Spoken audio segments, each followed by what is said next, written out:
నిజం లాంటి స్వప్నం ఎలా పట్టి ఆపాలి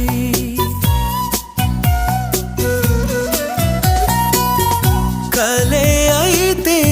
ఆ నిజం ఎలా తట్టుకోవాలి అవును కాదో